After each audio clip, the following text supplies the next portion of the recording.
Greetings. Salam alaikum. Shalom. Mir. Bacham. Whatever language you speak, it is the language of peace that universally draws us here. I'm Norman Broadbent. I'm the senior minister at First Congregational Church of Fresno, United Church of Christ. Some of you know us as the Big Red Church in town.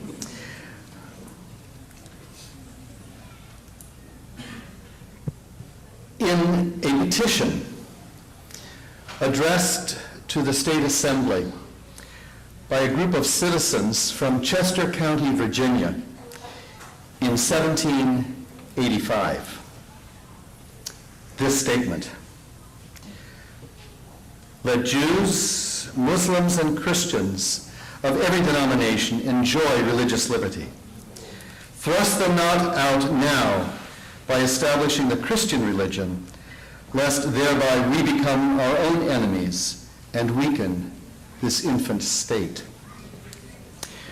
Richard Henry Lee from Virginia, who on June 7th of 1776 had made a motion in the Continental Congress that the American colonies declare independence, lent his assent to this petition by saying, and I quote, "True freedom embraces the Muslim and the Hindu as well as the Christian religion." 1785. In recent weeks and months, we have heard many generalizations made based on religion.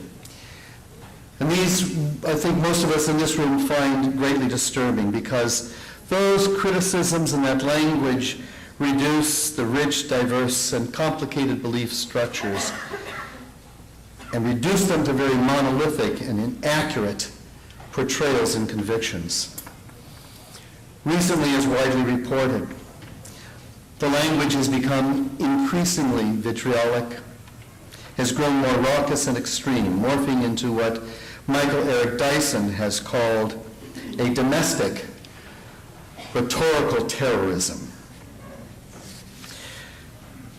This is born largely out of a fear of the unknown, I believe.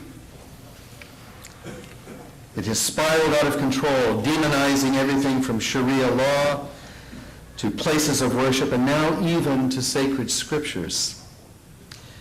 The fear seems to be feeding on itself, and it's starting to consume the essence of religious expression in America, which has always been on the principle of freedom.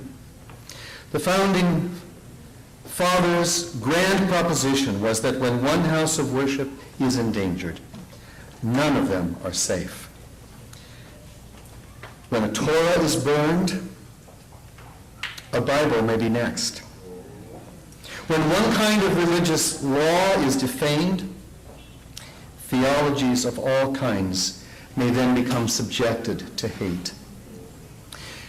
As far back as when our U.S. Constitution was being ratified, officials in Massachusetts were insistent that the Constitution afforded, and I quote, "the most ample liberty of conscience to deists, Muslims, Jews, Christians."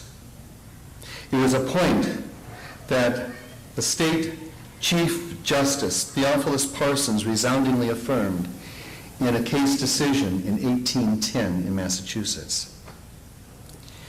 It would seem to some of us that in the name of preserving American values, supposedly against terrorism, we have come to actually compromise those same values. Freedom won't be preserved through its own debasement.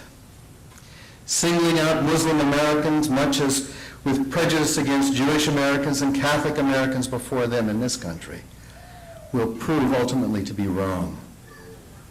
The question before us is, how much damage will be done before the fear subsides? Joshua Stanton, a fellow at Hebrew Union College, in an August 16th, 2010 article, sums it up best. Again, I quote, "In fact, the only true beneficiaries of this current wave of fear are the terrorist organizations that want to show that America actually is not free. that Muslims will never be welcomed here. Terrorism is both a cause and a product of fear. Isolated Christian clergy and spokespersons amplify the voices of extremists and create polarities that never need exist.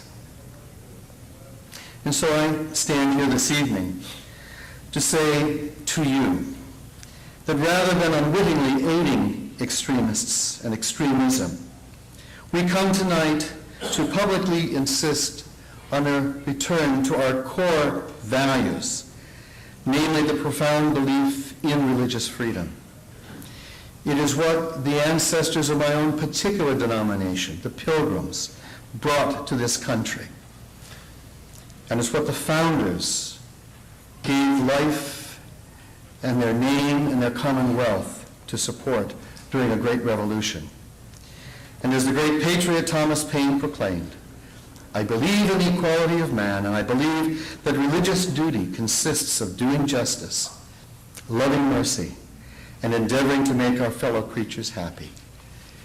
This is the credo to which I suspect the vast majority of all Americans of faith can ascribe, so long as we do not succumb to fear, nor to rhetorical terrorism. Thank you.